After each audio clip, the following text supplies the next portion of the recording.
And welcome into the Radio Days edition of Now and Next. This week, sitting at the Roundtable on Moore in the Morning on NEWSTALK 1010 Toronto.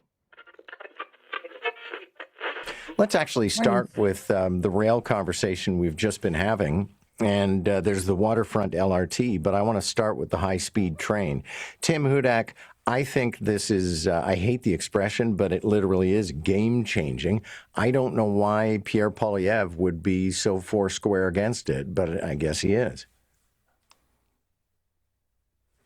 Do we have Tim Hudak? No? Yeah, I hit we go. mute. I'm trying. What are you, new to this platform? Rookie. Yeah. And that was my best 15 seconds you're going to get too, John. So we'll warn you. Look, monorail, right? Like, is this actually going to be a monorail project? It intrigues me. I'd like to hear the objections. I do remember when I was opposition leader in Ontario, the then McGuinty Liberals had proposed a high-speed train, I think, from Ottawa down to Windsor.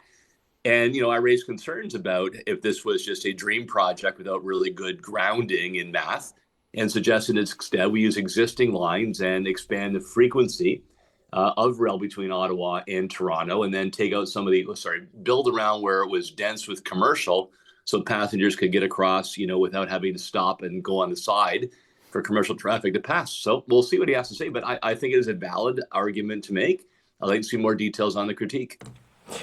Dave Trafford, the project is called Alto, and the guy who's in charge of repping it was in studio with me for about 15 minutes a couple of weeks ago and convinced me, at the very least, that this is no longer one of those pipe dream projects, one of those silly ideas, that actually it might happen.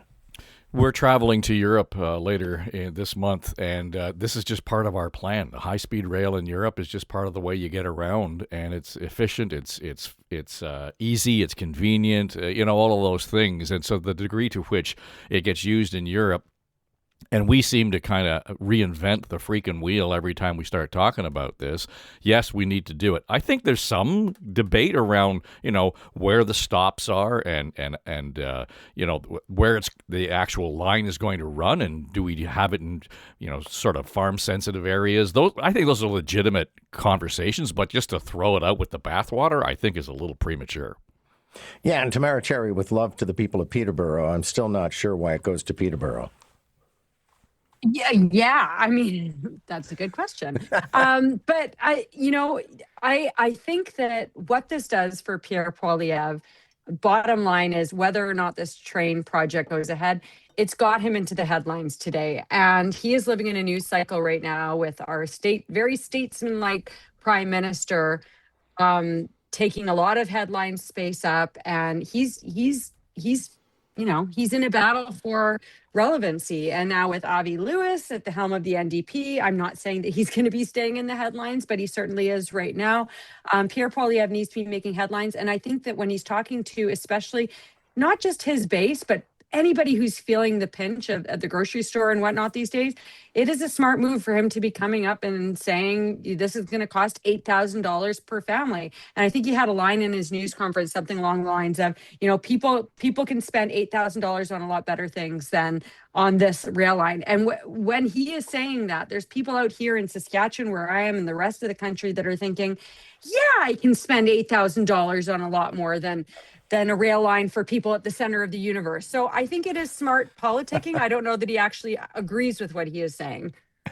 Speaking of the expense of transit, new figures suggest constructing an LRT on the eastern portion of Toronto's waterfront is going to cost an absolute fortune.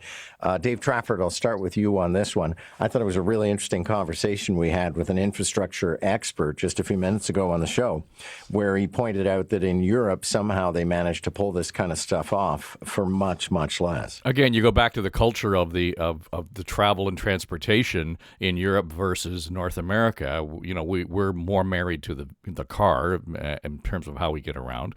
And let's face it, getting across Canada is not like getting across France. So that's one part of it. But the idea of public transit, the comparisons between Toronto, Montreal in terms of the two specific projects, I think are a little out of whack because, as you described, just around Union Station, half the cost is just going to be, working around and expanding the facilities around Union Station. I come back, though, to the idea that this is something that we need to do.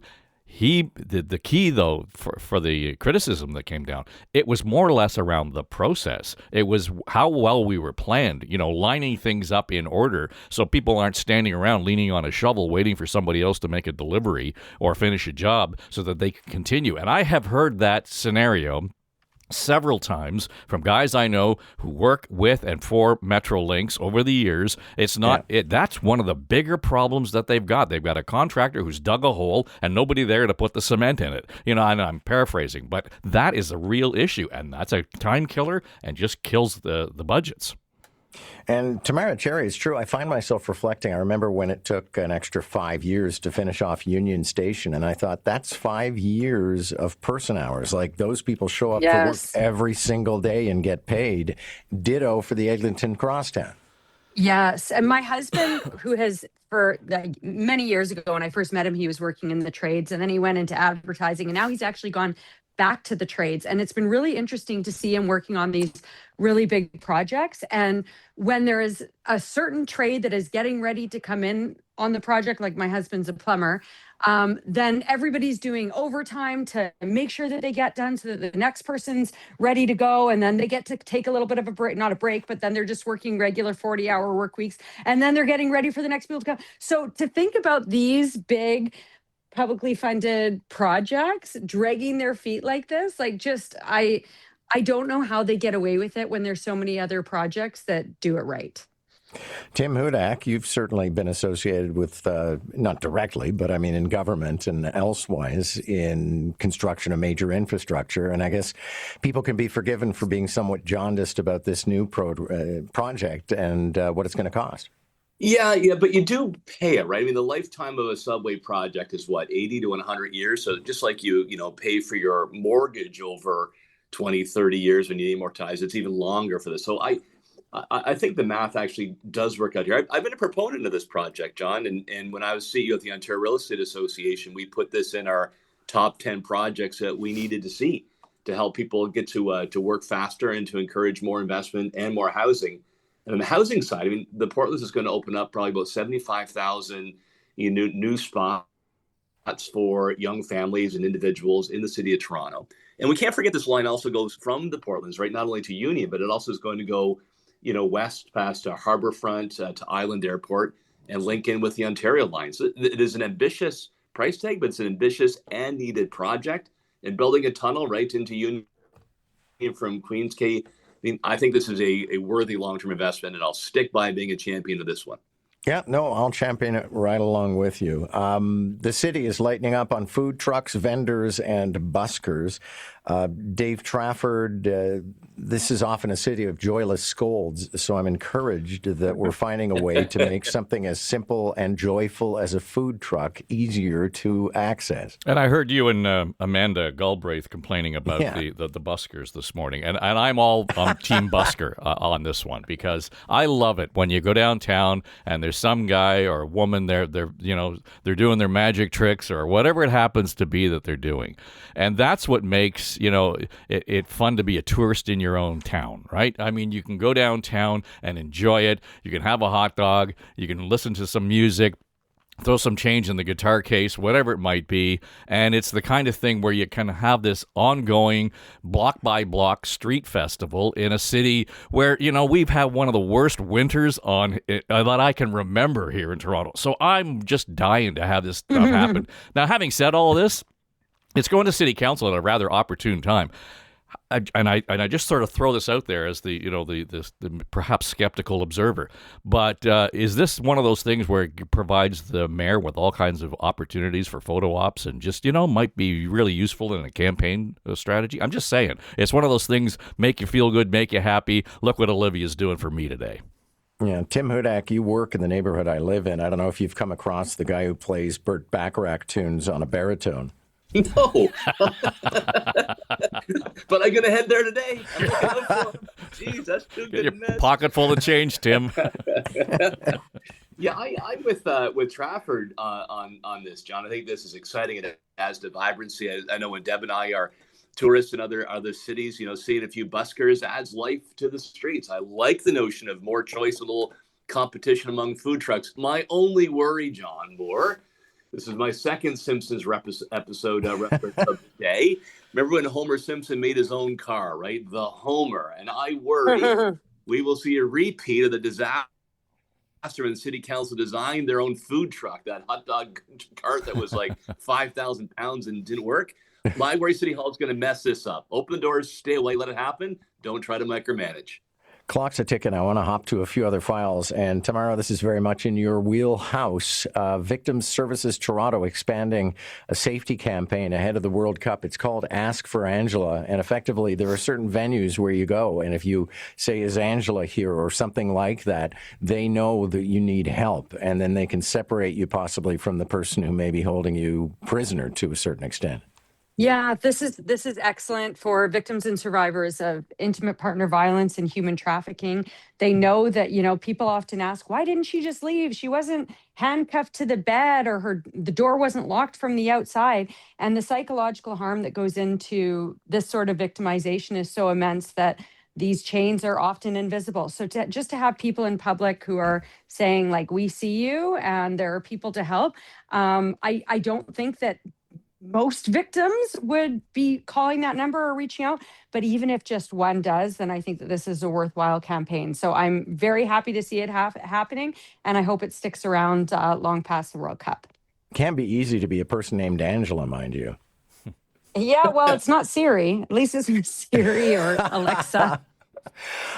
Listen, I know that you signaled Dave Trafford that you wanted to talk about Stephen Lewis, and he disappeared from provincial politics in the 1970s, so probably a lot of people aren't particularly familiar, but what an incredible figure, and notably, of course, father to the guy who's taking over the NDP just as of a couple of days ago. Well, he was also the son of David Lewis, right? Yes. The leader of the NDP federally, and David Lewis was, the second leader of the federal NDP after Tommy Douglas? Douglas, yeah. And when I was a kid, my uncle Ian took me to a rally.